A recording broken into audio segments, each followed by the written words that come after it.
But once upon a time, in a dark and gloomy forest, lived a lonely wolf. The wolf was big, strong, and fierce. His fur was as black as the night sky, and his eyes shone like two yellow embers. All the animals in the forest were afraid of him. They would run and hide whenever they saw him. The wolf was sad because he was so lonely. He wanted to make friends with the other animals, but they were all afraid of him. Every day he would walk through the forest, hoping to meet someone who would become his friend, but no one would come near him. One day the wolf was walking through the forest when he heard a small cry. He stopped and listened. The cry came again. It was a small voice that said, "Help me, please help me." The wolf looked around, but he couldn't see anyone. He walked closer to where the crying was coming from, and then he saw them. A group of rabbits was trapped in the snow. They had been playing and had not noticed the snow falling. Now they were stuck and couldn't get out. The wolf hesitated. On one hand, he wanted to help the rabbits, but on the other hand, he was afraid they would run away and he would be left alone. In the end, his kind heart won over his fear of loneliness. He walked into the snow and started digging. He dug and dug until he freed the rabbits from the snow. The rabbits were very grateful to the wolf. They thanked him for saving their lives and promised to never forget what he had done. The wolf felt good about himself. He had finally done something nice for someone, and maybe now people wouldn't be afraid of him anymore. But the rabbits were still scared. They knew that wolves usually eat rabbits, so even though this wolf had saved their lives, they were still scared of him. So they all ran away as fast as they could. The wolf was sad again. He had hoped that the rabbits would become his friends, but they were still afraid of him. As the days went by, the wolf kept thinking about the rabbits. He thought about how they had been trapped in the snow and how scared they had been.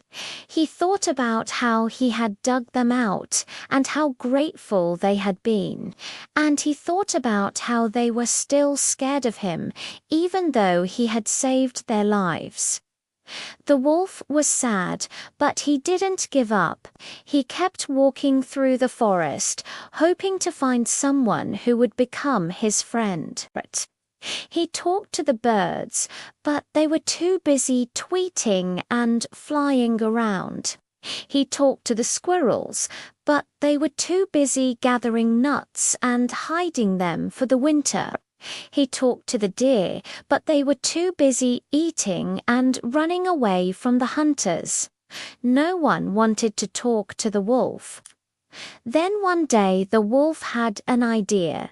He went to the river and drank some water. Then he walked to a tall tree and lay down under it. He closed his eyes and pretended to be asleep. A little while later, he heard some footsteps. He opened one eye and saw a young deer walking toward him. The deer was carrying a basket. She stopped when she saw the wolf and started to run away, but the wolf just lay there and pretended to be asleep. The deer hesitated. She didn't want to go near the wolf, but she was curious. She took a few steps closer and then another few steps. The wolf kept his eyes closed and breathed slowly.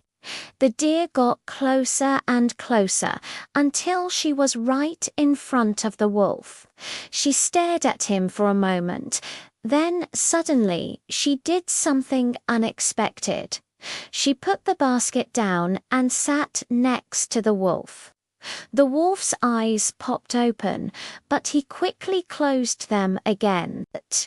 He didn't want to scare the deer, so he acted like nothing had happened. The deer stayed there for a few minutes, then got up, picked up her basket, and walked away. The wolf watched her go and smiled. He didn't know why, but he felt like he had made a friend. From that day on, the wolf kept pretending to sleep under the tree. Every time a deer came by, she would sit with him for a while, then leave. Sometimes she would bring food for him.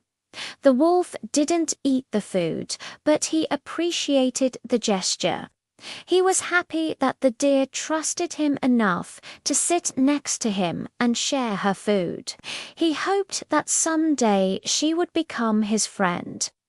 Weeks went by and soon it was winter. The first snow fell and the forest looked beautiful. The wolf was happy because now he wasn't the only one who was cold. Everyone was cold. He thought maybe now the animals would understand that even though he was a wolf, he was still nice. Maybe now they would become his friends. But he was wrong. When the snow fell, the animals just huddled together and tried to keep warm. No one wanted to play or have fun. One day, the wolf was walking through the forest when he heard a loud crash. He stopped and listened. There was a sound again.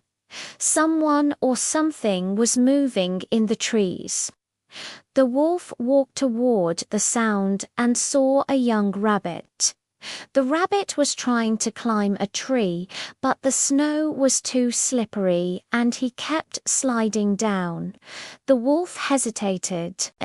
He knew he could easily catch the rabbit and eat him, but instead he did something surprising. He walked up to the rabbit and said, "Can I help you?" The rabbit froze. He couldn't believe that the wolf was talking to him, let alone offering to help him. Sure," the rabbit said finally. "Thanks." The wolf walked around the tree and grabbed a low-hanging branch with his teeth. He pulled it until it broke, then helped the rabbit climb up the tree. Once the rabbit was safe in the tree, he turned to the wolf and said, "Thank you. You didn't have to help me." The wolf smiled. "I know, but I wanted to." The rabbit nodded and then scurried up the tree. From that day on, the rabbit and the wolf became friends. They played in the snow and had fun. The rabbit even introduced the wolf to his family and friends. The wolf was so happy. He finally had friends, and he didn't have to be the scary monster of the forest anymore. That's when the animals in the forest realized that the wolf wasn't a monster after all. He was just a lonely wolf who wanted to make friends. From that day on, the animals no longer feared the wolf. They knew that he was kind and friendly, and they welcomed him into their group. The wolf was so happy. He finally had friends, and he didn't have to be the scary monster of the forest anymore. So if you ever meet a stranger, don't be afraid to be nice to them. You never know, they might become your friend. And remember, just because someone is different or looks scary on the outside, it doesn't mean they're bad on the inside.